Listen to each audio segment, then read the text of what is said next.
Radical. Welcome to part 2 of Radical Rapid Fire comment response for May the 2nd through May the 8th, 2022. Short comments, quick replies. Hades Tsunami, Rig Pixel Game Squad, Retro Liberty, put up a video about enjoying collecting and being a reseller.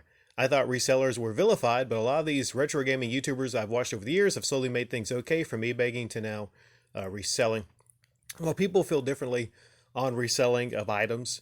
I think people are more harsh when it comes to reselling video games and the grading of video games, because they feel like video games are meant to be played and not cherished and seen for being graded, like maybe cards or comics. Being a reseller now myself, because, at a certain point at the flea market, I will sell out of all the stuff I currently have. So I'll literally, for the business sake of flea marketing, I'll have to buy things with the expectation of selling them for more. Now, there's different levels of reselling. There's different levels of it. Trying to resell something that doesn't have a worth or value, for instance, for a lot more, or selling something that's fake. Yeah, that's kind of scummy, but it's something like people feel very differently on. It's something, you could spend a lot of time discussing. More time than I have, though, for Radical Rapid Fire. Phantom Falsetto, how do you feel about sponsors?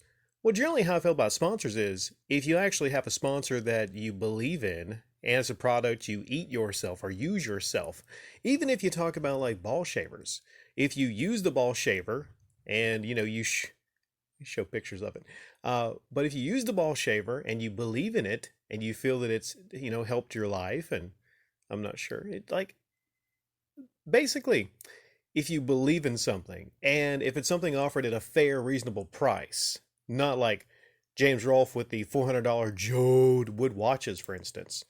Hellrider Industries.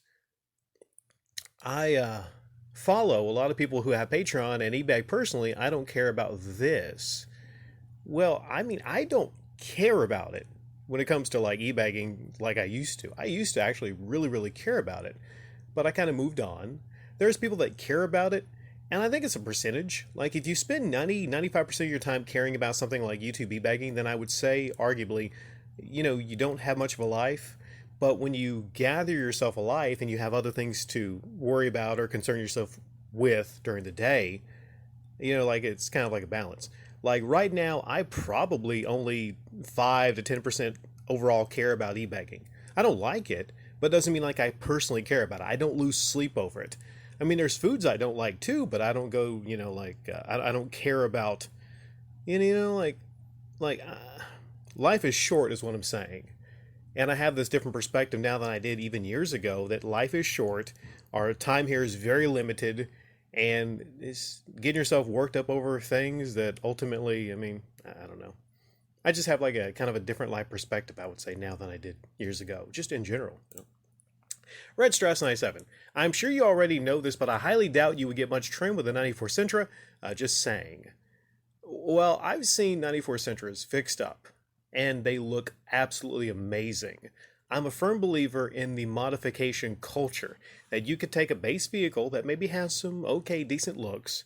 You can add things like some sweet rims, you could lower it, you could put an amazing paint job on it, you can redo the interior, put in like a surround sound system, nice exhaust. You can take something that's kind of bland and turn it into something quite amazing. I mean, not like with a 10-foot high wing, but very tasteful and really nice. And you'd be surprised. I mean, even like in that base form, my Sentra, I've had people walk by and go like, "Man, that's a sharp looking car. What is that?" Now, as far as getting trim, if you want to get trim, yeah, get a brand new Mercedes or Ferrari. But what you're going to get mostly there is gold diggers. So, different cars attract different females, but you know what? I could drive around town, Red Stratus, in a beat up Buick, and I would still get a fair level of trim, because mostly my personality. Women just really, really like me. Chicago Infinity. Hoarding? Okay, we talked about hoarding, but hoarding, maybe I accidentally said hoarding, is when you have a large collection of females or numbers in your phone, and it's more than you probably need. I mean, you can only stick so many, right? So at some point, you're not going to need all the extra. And what do you sell off the extra? No, like, they're not items and everything. So it's not exactly the same thing, but you only have such a capacity. Even Wilt Chamberlain was probably like, whew, I'm tired from playing basketball and all this trim. Oh my goodness. The Stinky Burner Alexander. Have you heard the news yet, Rick? The Game Chaser scammers lost a list of the GoFundMe backers for that crap movie because it's expired. They haven't said anything yet. Um, I didn't hear about it. I don't really follow that and everything. If that's the case, then shame on them. If that's the case, but I mean, I don't know what to tell you. Like I don't keep up with a lot of that stuff. Dizzle. A radical tip. Modern Vintage Gamer is promoting his Patreon at a new level to help sponsor his move to a new house. Check out his latest vid. He will then upload moving updates to his most loyal fans only on Patreon. Oh my god, Modern Vintage Gamer.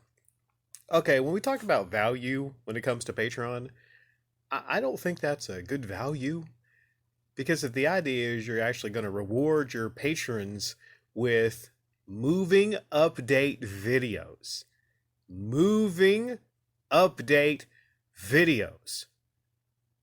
Huh? I don't care if Steven Spielberg directs your moving update videos. It's got me the most boring shit I've ever even, like, moving your stuff. Like, oh, I'm going to move all my underwear to a new drawer. I'm like, was that a bonus? We get to see Modern Vintage Gamer's underwear? What? I don't get this. And I don't see him able to defend this as being something that is a perk you're offering. I mean, not like a new video about video games or, I mean, the guy has some nice uploads. He does. I'll say he has some nice uploads. Not one of those. But the Patreon backers, they get the crap. That's the stuff probably that regulars would complain about if he uploaded it to his channel. Like, what? You know, I'm going to move my blinds. This is me packing my blinds into a box.